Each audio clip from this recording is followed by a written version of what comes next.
ಅಡ್ಡ ಮತದಾನ, ಇದೇ ಅಡ್ಡ ಮತದಾನ ಈಗ ಬಿಜೆಪಿ ಹಾಗೆ ಜೆಡಿಎಸ್ ನಾಯಕರುಗಳ ನಡುವೆ ಒಳಗೊಳಗೆ ಕದನಕ್ಕೆ ದಾರಿ ಮಾಡಿಕೊಟ್ಟಿದೆ.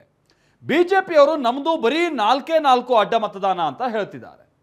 ಜೆಡಿಎಸ್ನವರು ಕೂಡ ನಮ್ದು 4 ಅಡ್ಡ ಮತದಾನ ಅಂತಿದ್ದಾರೆ. ಹಾಗಾದ್ರೆ ಆ 7 ಅಡ್ಡ ಮತದಾನ ಮಾಡಿರೋ ಪಕ್ಷ ಯಾವುದು? ಜೆಡಿಎಸ್ ಬಿಜೆಪಿನೋ? ಒಪ್ಕೊಳ್ತಾ ಇಲ್ಲ.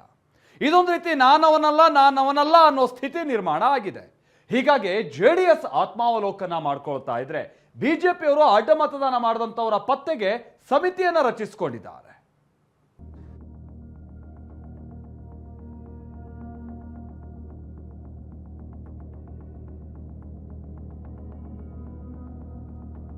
ಪರಿಷತ್ ಚುನಾವಣೆಯಲ್ಲಿ ಅಡ್ಡೇಟು, ದೋಸ್ತಿಗಳಿಗೆ ಭಾರಿ ಬೆಟ್ಟು. ಅಡ್ಡಗೆರೆ ದಾಟಿದವರು ಯಾರೋ, ದೋಸ್ತಿಗಳ ಮಧ್ಯೆಯೇ ತಕರಾರು. ಪಕ್ಷನಿಷ್ಠೆ ಪರೀಕ್ಷೆಗಿಳಿದ ದಳಪತಿಗೆ ಶಾಕ್, ಶಿಸ್ತಿನ ಪಕ್ಷ ಬಿಜೆಪಿಯ ಶೇಕ್. ಪರಿಷತ್ ಚುನಾವಣೆಯಲ್ಲಿ ಬಿದ್ದ ಅಡ್ಡೇಟು ದಳ ಕಮಲಕೋಟೆಯನ್ನ ಅಡ್ಡಡ್ಡ ಮಲಗಿಸಿದೆ. ಅಭ್ಯರ್ಥಿ ಹಾಕಿ ಸೋಲುಂಡ ಜೆಡಿಎಸ್ಗೆ ಕೋಲು ಕೊಟ್ಟು ಹೊಡೆಸಿಕೊಂಡಂತಾಗಿದೆ.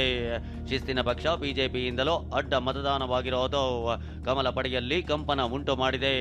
ಅಡ್ಡಗೆರೆ ದಾಟಿರೋದು 11 ಶಾಸಕರು ಅನ್ನೋದು ಪಕ್ಕ. ಆದರೆ ಬಿಜೆಪಿಯವರೆಷ್ಟು ಜೆಡಿಎಸ್ನವರೆಷ್ಟು ಎಂಬ ವಿಚಾರವಾಗಿ ದೋಸ್ತಿಗಳ ಮಧ್ಯೆಯೇ ಜಿಜ್ಞಾಸೆ ಉಂಟಾಗಿದೆ.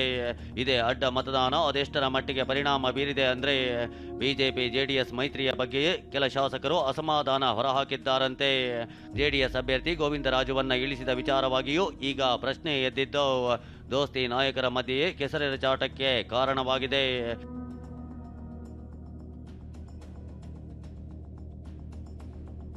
ನಾನು ಸಾಂಕೇತಿಕವಾಗಿ ನನ್ನ ಪಕ್ಷದ ಶಾಸಕರು ಈಗಲೂ ಯಾವ ರೀತಿ ನಡ್ಕೋಬಹುದು ಅಂತಕ್ಕಂಥದನ್ನ ಪರೀಕ್ಷೆ ಆಗಲಿ ಅಂತಲೇ ಇವತ್ತು ಅಭ್ಯರ್ಥಿ ಹಾಕಿದ್ದೆ. ಕರೆಕ್ಟ್. ಜೆಡಿಎಸ್ ಅಭ್ಯರ್ಥಿ ಹಾಕ್ಲೇ ಇಲ್ಲ ಅಂದಿದ್ರೆ ಕಾಂಗ್ರೆಸ್ ಅಭ್ಯರ್ಥಿ ಎಲ್ಲರೂ ಇನಾನಿಮಸ್ ಗೆದ್ದಿರೋರು. ಮತ್ತು ಜೆಡಿಎಸ್ ಅವರೇನೋ ಅವರ ಒಂದು ಸ್ಟ್ರಾಟಜಿ ಮಾಡಿ ಅವ್ರ ಪರೀಕ್ಷೆ ಮಾಡ್ಕೊಳಕ್ಕೇನೋ ಮಾಡಿದ್ದಾರೆ ಅಂತ ಅನ್ಸುತ್ತೆ. ಅವ್ರೇನು ಏಕಾಂಗಿಯಾಗಿ ನಿರ್ಧಾರ ಮಾಡಿಲ್ಲ ಪಾಪ. ನಮ್ ಜೊತೆ ಚರ್ಚೆ ಮಾಡೇನೆ ನೀವೇ ಅಭ್ಯರ್ಥಿ ಅಂತ ಹಾಕಿ ಅಂತ ಹೇಳಿದ್ರು, ಇಲ್ಲ ನೀವೇ ಹಾಕಿ ಕುಮಾರಸ್ವಾಮಿ ನಾವೇ ಅವ್ರಿಗೆ ಹೇಳಿರ್ತಕ್ಕಂಥದ್ದು. ಅವ್ರೇನು ಒತ್ತಾಯ ಪೂರ್ವಕವಾಗಿ ಅವ್ರೇನು ಹಾಕಿಲ್ಲ. ಈ ಎರಡೂ ಪಕ್ಷಗಳು ಕೂತು ತೀರ್ಮಾನ ಮಾಡೇ ಆಗಿರುವಂಥದ್ದು. ಹೀಗೆ ಅಭ್ಯರ್ಥಿ ಹಾಕೋ ವಿಚಾರವಾಗಿ ದೋಸ್ತಿಗಳ ಮಧ್ಯೆ ಭಿನ್ನರಾಗ ಎದ್ದಿದೆ. ಇಷ್ಟೇ ಅಲ್ಲ, 11 ಅಡ್ಡ ಮತದಾನವಾಗಿದೆ.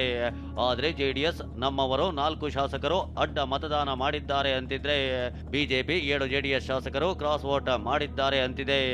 ಇದ್ದ 3ರಲ್ಲಿ ಕದ್ದಿದ್ಯಾರೋ ಎಂಬಂತೆ ಕ್ರಾಸ್ ವೋಟ್ ಬಗ್ಗೆಯೂ ದೋಸ್ತಿಗಳು ಒಂದೊಂದು ಲೆಕ್ಕ ಹೇಳ್ತಿದ್ದಾರೆ. ನಮ್ಮಲ್ಲಿ 4 ಜನ ಮಾಡಿದ್ದಾರೆ. ಯಾರು ಅಂತಕ್ಕಂಥದ್ದು ಗೊತ್ತಾಗಿದೆ. ಅದು ಚರ್ಚೆಯಾಗಿದೆ.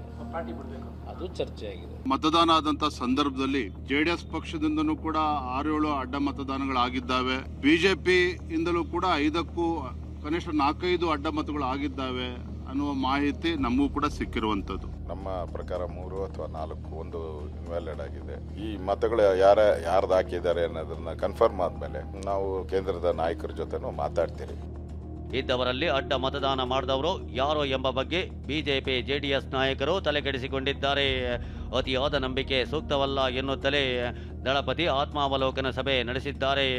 ಈ ಸಭೆಗೂ 3 ಶಾಸಕರು ಗೈರಾಗಿದ್ದಾರೆ. ಈತ ಬಿಜೆಪಿ ಸತ್ಯಶೋಧನಾ ಸಮಿತಿ ರಚಿಸಿ ಅಡ್ಡಗೆರೆ ದಾಟಿದವರ ಹುಡುಕಾಟ ಶುರು ಮಾಡಿದೆ. ಅತಿಯಾಗಿ ನಂಬಿಕೆ ಇಡ್ತಕ್ಕಂಥದ್ದು ಸೂಕ್ತ ಅಲ್ಲ ಅಂತಕ್ಕಂಥದ್ದು ಒಂದು ಸಂದೇಶ ಕೆಲವರು ಕೊಟ್ಟಿದ್ದಾರೆ. ನನ್ನ ಅತಿಯಾದ ನಂಬಿಕೆಯನ್ನು ಎಲ್ಲರ ಮೇಲೂ ಇಡ್ತೀನಿ, ಅದು ನಿಮ್ಮಲ್ಲಿ ಬಂದಿರತಕ್ಕಂಥ ಈ ಗುಣನ ಸ್ವಲ್ಪ ಬದಲಾವಣೆ ಮಾಡ್ಕೊಳ್ಳಿ ಅಂತಕ್ಕಂಥ ಸಂದೇಶ ನೆನ್ನೆ ಫಲಿತಾಂಶ ನನಗೆ ವೈಯಕ್ತಿಕವಾಗಿ ಕೊಟ್ಟಿದೆ. ಜೆಡಿಎಸ್ ಮತ್ತು ಕಾಂಗ್ರೆಸ್ ಅವರು ರೆಸಾರ್ಟ್ಗೆ ಕರ್ಕೊಂಡು ಹೋದ್ರು. ನಾವು ರೆಸಾರ್ಟ್ಗೂ ಕರ್ಕೊಂಡು ಹೋಗಿಲ್ಲ. ನಾವು ಪೂರ್ತಿ ನಮ್ಮ ಶಾಸಕರ ಮೇಲೆ ವಿಶ್ವಾಸ ಇತ್ತು. ಆ ರೀತಿ ಒಡನಾಟ ಇತ್ತು. ನಮ್ದೆಲ್ಲ ಶಾಸಕರ ಜೊತೆ ಒಡನಾಟನೂ ಅದೇ ತರ ಇತ್ತು. ನೆನ್ನೆನೂ ಕೂಡ ನೆನ್ನೆ ಎಲ್ಲನೂ ಕೂಡ ಆತ್ಮೀಯತೆ ಇತ್ತು. ಸಡನ್ ಆಗಿರುವಂತದ್ದು ಇದು ಕೂಡ ನಮ್ಗೆ ಒಂಥರ ಆಶ್ಚರ್ಯ, ನಂಬಕ್ಕಾಗ್ತಾ ಇಲ್ಲ. ಸಹಜವಾಗಿ ಅವ್ರು ನೋವಾಗಿದ್ದಾರೆ. ನಾವಾಗ್ಲೇ ಅಥವಾ ಕುಮಾರಸ್ವಾಮಿ ಅವರು ಚರ್ಚೆ ಮಾಡಿದಾಗ ಒಳ್ಳೆ ಉದ್ದೇಶ ಇಟ್ಕೊಂಡೆ ಇಬ್ರು ಕೂಡ ಕ್ಯಾಂಡಿಡೇಟ್ ಹಾಕೋಣ ಅಂತೇಳಿ ತೀರ್ಮಾನ ಮಾಡಿರುವಂತದ್ದು. ಅವ್ರೇನು ಏಕಾಂಗಿಯಾಗಿ ನಿರ್ಧಾರ ಮಾಡಿಲ್ಲ ಪಾಪ. ನಮ್ ಜೊತೆ ಚರ್ಚೆ ಮಾಡೇನೆ ನೀವೇ ಅಭ್ಯರ್ಥಿ ಅಂತ ಹಾಕಿ ಅಂತ ಹೇಳಿದ್ರು, ಇಲ್ಲ ನೀವೇ ಹಾಕಿ ಕುಮಾರಸ್ವಾಮಿ ನಾವೇ ಅವ್ರಿಗೆ ಹೇಳಿರ್ತಕ್ಕಂಥದ್ದು. ಅಡ್ಡ ಮತದಾನವನ್ನ ಗಂಭೀರವಾಗಿ ಪರಿಗಣಿಸಿದ ಹೈಕಮಾಂಡ್ ಕ್ರಾಸ್ ವೋಟ್ ಮಾಡಿದವರ ಪತ್ತೆ ಕಾರ್ಯ ಶುರು ಮಾಡಿರುವ ದೋಸ್ತಿಗಳು ಕ್ರಮಕ್ಕೆ ಮುಂದಾಗಿದ್ದಾರೆ. ಬಿಜೆಪಿ ಹೈಕಮಾಂಡ್ ಕೂಡ ಗಂಭೀರವಾಗಿ ಪರಿಗಣಿಸಿದ್ದು ರಾಜ್ಯ ಬಿಜೆಪಿ ನಾಯಕರಿಗೆ ಜೂನ್ 23ರಂದು ದೆಹಲಿಗೆ ಬರುವಂತೆ ಬುಲಾವ್ ನೀಡಿದೆ. ಅಡ್ಡ ಮತದಾನ ಮಾಡಿದವರ ಮೇಲೆ ಕ್ರಮ ತೆಗೆದುಕೊಳ್ತೀವಿ ಅಂತ ನಾಯಕರು ತೊಡೆ ತಟ್ಟಿದ್ದಾರೆ.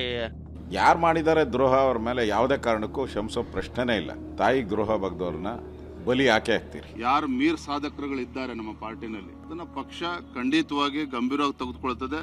ಏನು ಅವ್ರ ವಿರುದ್ಧ ಆಕ್ಷನ್ ತೆಗೆದುಕೊಳ್ಬೇಕು ಅದನ್ನ ತಗೊಳ್ತೇವೆ. ಯಾರು ಕ್ರಾಸ್ ಔಟ್ ಮಾಡಿದ್ದಾರೆ ನನ್ನ ಹತ್ರ ಸಂಪೂರ್ಣ ಮಾಹಿತಿ ಇದೆ, ಸಂಪೂರ್ಣವಾದ ಮಾಹಿತಿ ಇಟ್ಕೊಂಡಿದ್ದೆ. ನಾನು ಯಾವ್ಯಾವ ಟೈಮ್ಗೆ ಏನು ತೀರ್ಮಾನ ಮಾಡಬೇಕು ಇವುಗಳ ವಿಷಯದಲ್ಲಿ ತಗೋತೀನಿ. ಯಾರು ಅನ್ನೋದು ಗೊತ್ತಿದೆ ಅಂತಿರೋ ದೋಸ್ತಿಗಳು ಅಡ್ಡ ಮತದಾನ ಮಾಡಿದವರ ಸರ್ಚಿಂಗ್ ಶುರು ಮಾಡಿದ್ದಾರೆ. ಈ ನಡುವೆ ಬಿಜೆಪಿ ಶಾಸಕ ಭೈರತಿ ಬಸವರಾಜ್ ಅಡ್ಡ ಮತದಾನ ಮಾಡಿದ್ದಾರೆಂಬ ಚರ್ಚೆ ಭುಗಿಲೆದ್ದಿತ್ತು. ಶಾಸಕರನ್ನ ಭೇಟಿಯಾದ ಅಶೋಕ್, ವಿಜಯೇಂದ್ರ ಮಾತುಕತೆ ನಡೆಸಿದ್ರು.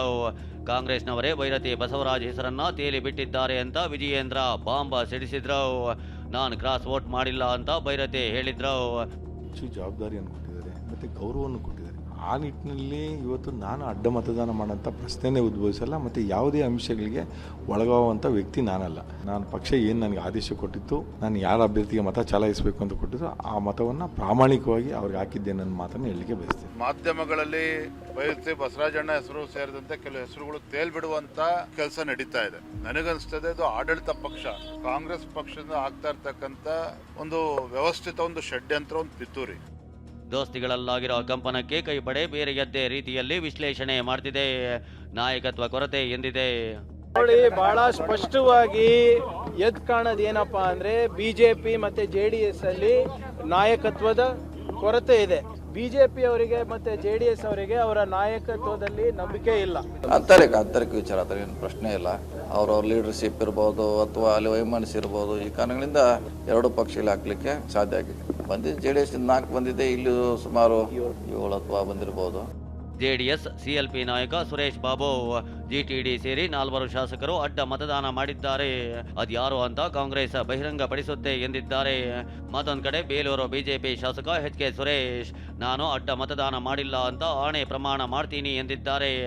ಆದ್ರೆ ಯಾರು ಮಾಡಿದ್ರೋ ಯಾರು ಬಿಟ್ರೋ ಅನ್ನೋದು ಇನ್ನೂ ರಹಸ್ಯವಾಗಿದೆ. ಪ್ರಮೋದ್, ಕಿರಣ್ ಜೊತೆ ಸುನಿಲ್, TV9 ಬೆಂಗಳೂರು.